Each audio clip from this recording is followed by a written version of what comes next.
Great. Okay. All right. Tony, Bryna, and John, take it away. Thank you very much, and greetings from the west coast of Canada, where I am. Brian is here in Vancouver, and John is in Markham, Ontario. And Riff, I noticed that you've been eating. Are you supplying lunch for this today? I don't see, I'm looking for DoorDash. Are they coming around soon to drop us some to eat as well? No? Just thought I'd ask. I think a virtual cocktail party sounds in order when this is done. Okay. And yes, I will supply the beer, wine, and anything else that you're looking for. Terrific. I'll start off. I'm Tony Casey, and along with Bryna Kopelow and John Hyland, we're part of the Pickleball Canada organization. In this session, we are going to share our thoughts and perspectives on how pickleball can move toward becoming a sport for all, a sport for life. Next slide, please. We're a young country. I think we celebrated our 153rd birthday on July the 1st, 2020. We feel that pickleball as a sport has enormous potential. Pickleball can be a key part of an active lifestyle and personal fitness, a way to build social connections, a sport for singles and couples and families, and also an intergenerational activity. Pickleball is a relatively inexpensive sport, a sport that can share courts with other sports, and pickleball is a contributor to economic and tourism development. And we believe that pickleball has remarkable promise to become a welcoming and inclusive and accessible sport. We believe that pickleball can have a tremendous impact in building active and healthy communities around the globe if leaders like all of us work hard to make our sport more inclusive and safer for more people more often. I often joke that pickleball is the fastest growing sport, and maybe in North America for people between the ages of 55 and 105. I think we can become more inclusive. Next slide, please, Karen. Pickleball in Canada is played from coast to coast to coast, from the Atlantic Ocean to the Pacific and up to the Beaufort Sea. Pickleball Canada is a values-based organization with about 20,000 members.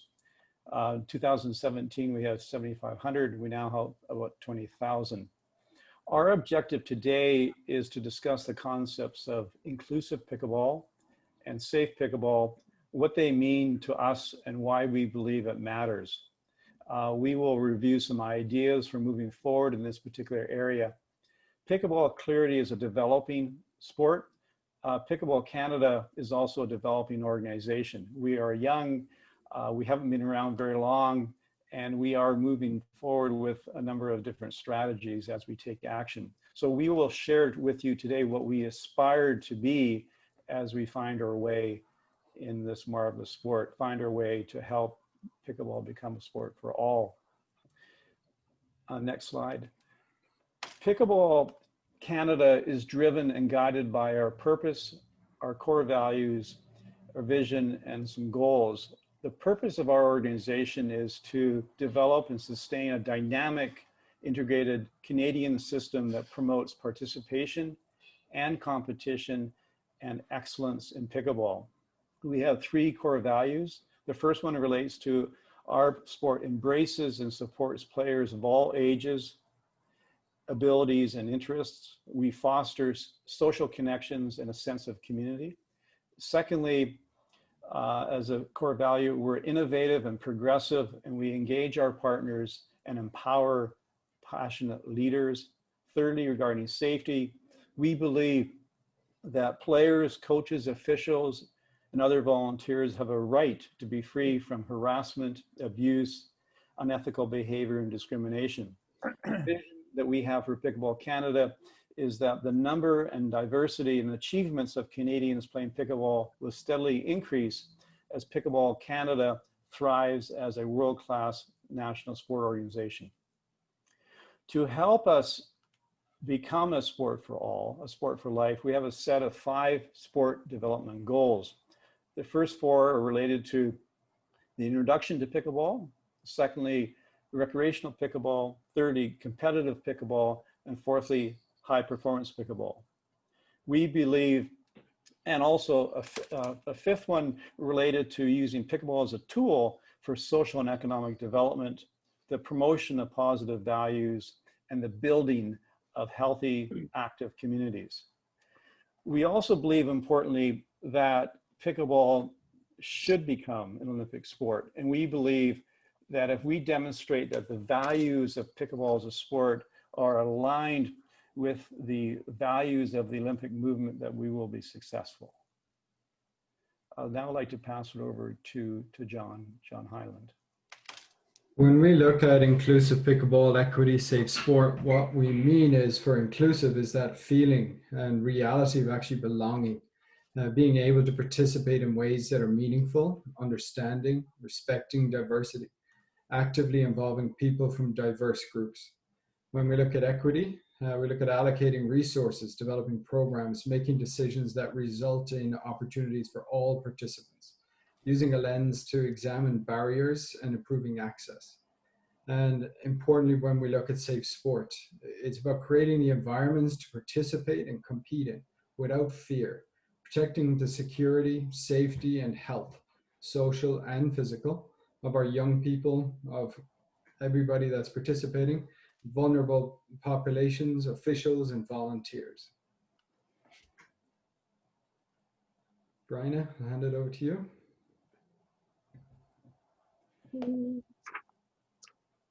I think this one's yours. I think this one. Oh, sorry. Still me. My bad. Small kids in this house are driving me insane. Tony had mentioned earlier about pickleball being a young sport, is how we look at ourselves as developing and how we want to grow as a sport. And we've unfortunately had a lot, and we take a lot from other sports, and we've got a lot of people coming in. We've heard from badminton. I used to work at Badminton England myself and at the FA, and you look at these other sports and some of the history and the baggage that we kind of bring with them. But this is both a challenge and an opportunity as we develop pickleball. We have an opportunity to grow this sport structurally, properly from the very beginning. We've learned an awful lot of lessons, or we should have learned an awful lot of lessons from all our other sports, and how we take that to build our sport in a safe, inclusive, and equal manner. It's been looked at quite a bit through this of the number of volunteers and the amount of work that has to be done. This is so much to do. We find within Canada, there's currently 53 criteria for the government to grant us an application for funding. So I know, Mary, you're talking in Scotland, you get a little bit there. We get absolutely nothing and not even recognized until we meet 53 criteria. Wow. And so that process, and even though it's being looked at by the Canadian government to change, that's currently the situation that we're faced with. So this looks at coaching. It's like we're talking about coaching legacies, we're talking about officials, our governance, player development, high performance competition. The amount of things that it takes, and this is being run by volunteers. We currently have 2 and a bit consultants on board, but looking at specific sections, and there is so much to do with so few resources, because unfortunately you kind of have to be on the inside to get all the inside resources. That opportunity for newcomers is very, very difficult. And so I have to give my hats off to all the volunteers on the amount of work that's getting done. But as we've seen, the education is going to be the silver bullet. So Karen, well done on bringing this together. It's these kind of seminars and everything that are actually going to provide us the opportunity to grow as a sport right around the world. So well done on getting this together. This is where we're going to find the key in getting the education. And we were lucky to bring Bryna on board as PCO to work within inclusivity, as she is fantastic in that area. And I'm now going to hand you over to her properly. Thank you. Thank you to both John and Tony. Yeah, when we're looking at the challenges and opportunities that we're faced with when creating inclusive pickleball practices, we need to ensure that there's adequate awareness and knowledge amongst our leaders. And we need to acknowledge unconscious bias, which is defined as social stereotypes about certain groups of people that individuals form outside their own conscious awareness. And we need to recognize the importance of examining and addressing the barriers. Next slide, please. Our actions need to be deliberate and intentional when developing clauses in policies and affiliation agreements about inclusion and safe sport. And inclusion needs to be a standing item on meeting agendas. There needs to be education, as John just spoke about, for board members, and there needs to be a national resource center for frontline leaders. There needs to be diversity on boards and in other leadership positions and in all hiring practices. We need to use language and images that reflect inclusivity, diversity, equity, and safety. And we need to choose universal terms. We need to choose terms that fully value people. We need to use people first language. We need to use the terms preferred by the person or the group. We need to use inclusive examples. We need to say individuals' names properly, best we can. And we need to be an ally. Next slide, please. Using a resource from the Canadian Women in Sport organization, we need to apply a lens that is welcoming and embraces inclusivity, equity, and safety. Well, the question is, how do we apply that lens? Well, we need to list key decisions and reflect on how decision-making has usually been done, and whether we have considered gender equity and inclusion in these decisions in the past. We need to explore assumptions about gender equity, about inequities, and about safety. And we need to ask ourselves, how might these decisions impact women differently? What gender and diversity gaps are we aware of? What data can we collect or review to check our assumptions? And who can we engage to learn about their experiences and their suggestions for improvements? We need to narrow it down and prioritize the issues to be addressed. Some questions we can ask ourselves: what barriers can we eliminate or minimize effectively in the short term? What other actions can we take to increase inclusion? What actions can we take with the available resources and capacity that we have to make an impact? And finally, we need to strategize and plan for greater inclusion, equity, and safety within our sport. We need to ask ourselves, when can we take these actions? Who can help us? What resources do we need to support implementing these actions? And what other insights or data do we need to gather? Next slide, please, and over to you, John. Thanks, Bryna.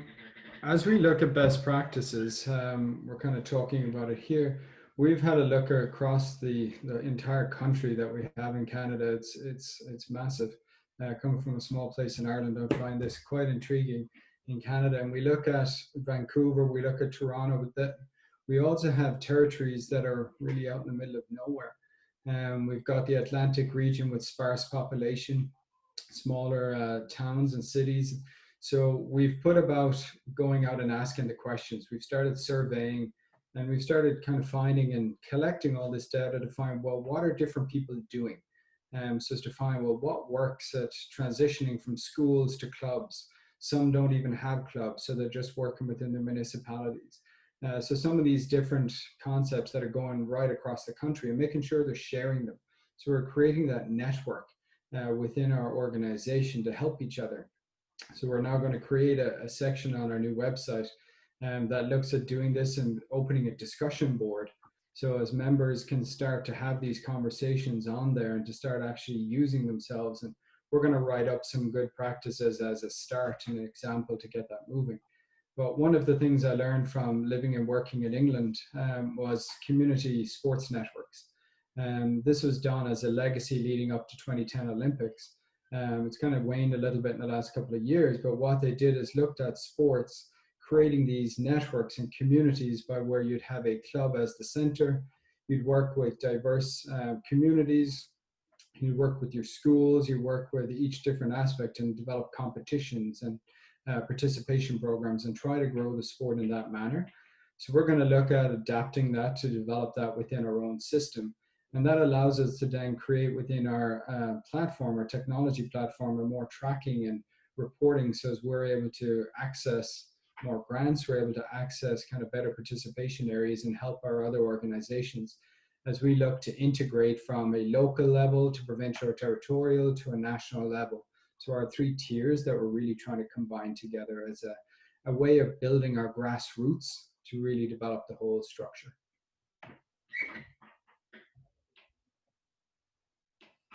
Tony? Tony? You're on mute, Tony. I'm